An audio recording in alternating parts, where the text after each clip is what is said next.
ईश्वर ने इस पूरे ब्रह्मांड को, इस धरती को, मनुष्य को और यहाँ के हर जीव जंतु को बहुत ही प्रेम से बनाया है। ईश्वर सभी से बहुत प्रेम करते हैं।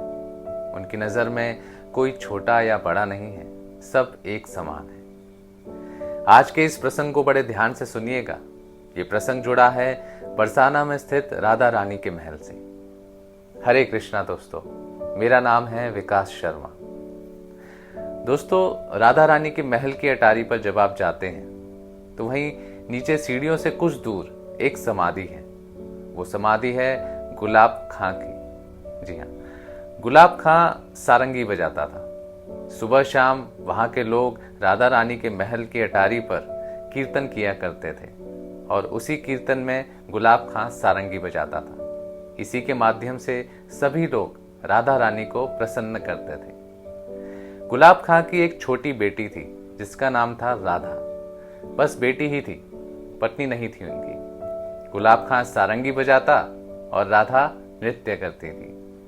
सुबह शाम यही दिनचर्या थी उनकी और यही उनके जीने का कारण भी। दोनों को राधा रानी के महल से ही भोजन भी प्राप्त होता था और इसी तरह उनका जीवन यापन भी होता था। इसी दिनचर्या के साथ समय बीतता गया और एक दिन राधा बड़ी हो गई। राधा जब बड़ी हुई तो वहाँ के गोस्वामी जी और अन्य लोगों ने गुलाब खां से कहा कि राधा की शादी कर दें। तो गुलाब खां ने कहा कि मैं कौन होता हूँ शादी करने वाला। मेरी तो इतनी औकात भी नहीं कि मैं अपनी बेटी का विवाह कर सकूं। मैं तो कहीं जाता भी नहीं, यहीं रहता हूँ अटारी पर और सुबह शाम सारंगी बजाता हूँ। इस पर गोस्वामी जी और लोगों ने कहा कि तू लड़का देखना तो शुरू कर, सारी व्यवस्था हम कर देंगे, सारी जिम्मेदारियां हम देख लेंगे। इस चर्चा के बाद एक लड़का देखा गया और राधा की शादी कर दी गई। अब जब राधा की शादी हो गई तो गुलाब खां से ये वियोग सहा नहीं गया। अब जो बेटी सुबह शाम उसके साथ रहती थी वो सारंगी बजाता था और बेटी नृत्य करती थी। हर समय बाबा बाबा बाबा बाबा करती रहती थी। अब गुलाब खां वो बाबा बाबा सुन नहीं पा रहा था, हर समय रोता रहता था। वहाँ के लोगों ने उसे समझाया कि तेरी बेटी का विवाह हो चुका है और वो जा चुकी, लेकिन गुलाब खां को कुछ समझ नहीं आया और वो हर समय चिंतित रहने लगा। इसी चिंता में उसने सारंगी बजाना भी छोड़ दिया और हर समय अटारी पर बैठकर राधा राधा करता रहता था। अब एक दिन गुलाब खां किसी को दिखाई नहीं दिया। लोगों ने बहुत तलाश की लेकिन गुलाब खां किसी को नहीं मिला। काफी तलाश करने के बाद लोगों ने ये समझा कि अपनी बेटी के वियोग में आकर वो परेशान हो गया था और शायद जंगलों की तरफ चला गया या फिर बैकुंठ धाम चला गया। उम्र भी हो गई थी उसकी, तो लोगों ने गुलाब खां के नाम की एक समाधि बनवा दी बरसाना में। सारी उम्र उसने सारंगी बजाई है तो एक समाधि बनवानी तो बनती है और लोगों ने मान लिया कि गुलाब खां अब नहीं रहा।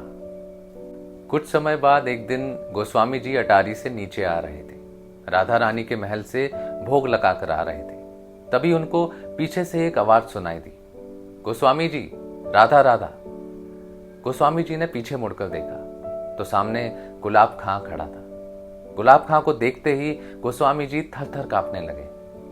वो बोला, मैं हूं गुलाब खां। लेकिन गुलाब, तुम तो दुनिया से जा चुके थे, कहीं दिखाई भी नहीं दिए। हमने तो तुम्हारी समाधि भी बनवा दी। वो बोला, अरे मैं तो कहीं गया ही नहीं, मैं तो यहीं हूं। कहाँ थे तुम इतने दिनों से, हमें कहीं दिखाई क्यों नहीं दिए? वो बोला, मैं तो यहीं हूं, महल के अंदर ही रहता हूं। मैं तो महल के अलावा कहीं जाता भी नहीं, अटारी पर ही रहता हूं। लेकिन हमें दिखाई क्यों नहीं दिए? तो कहता, अरे एक दिन रात को जब सब चले गए थे तो मैं यहाँ महल के दरवाजे पर राधा राधा चिल्ला रहा था।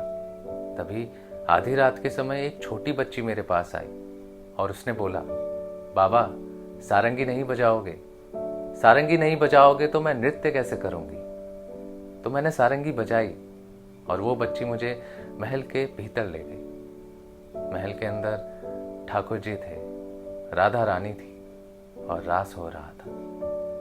अब वो रास करते हैं और मैं सारंगी बजाता हूँ। मैं वहीं रहता हूँ, राधा रानी के महल में। मैं तो कहीं जाता ही नहीं, मैं तो मेरी राधा के पास रहता हूँ और मेरी राधा हर समय मेरे साथ रहती है। तो गोस्वामी जी बोले, अच्छा? वो बोला, हाँ।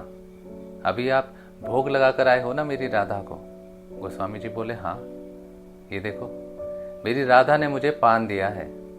और उसने वो पान का बीड़ा निकाल कर गोस्वामी जी को दिखाया, वही पान का बीड़ा जो गोस्वामी जी अभी भोग लगा कर आए थे। तो बस उस दिन के बाद भी गुलाब खां कभी दिखाई नहीं दिया। आज भी उस राधा रानी के महल में उसी अटारी पर गुलाब खां है।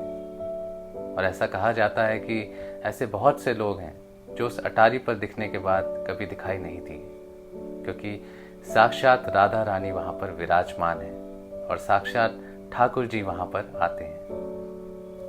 तो वो अटारी साधारण नहीं है।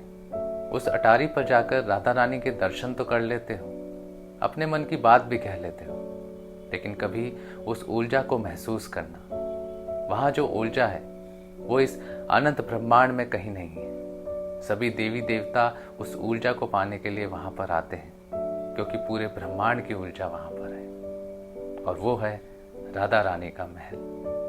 उम्मीद है दोस्तों आपको ये प्रसंग सुनकर आनंद मिला होगा। अगर आप ऐसे ही वीडियोस और देखना चाहते हैं तो मेरे चैनल को सब्सक्राइब कीजिए और मुझे कमेंट सेक्शन में बताइए। मिलते हैं अगली बार एक नए प्रसंग के साथ। तब तक के लिए राधा राधा।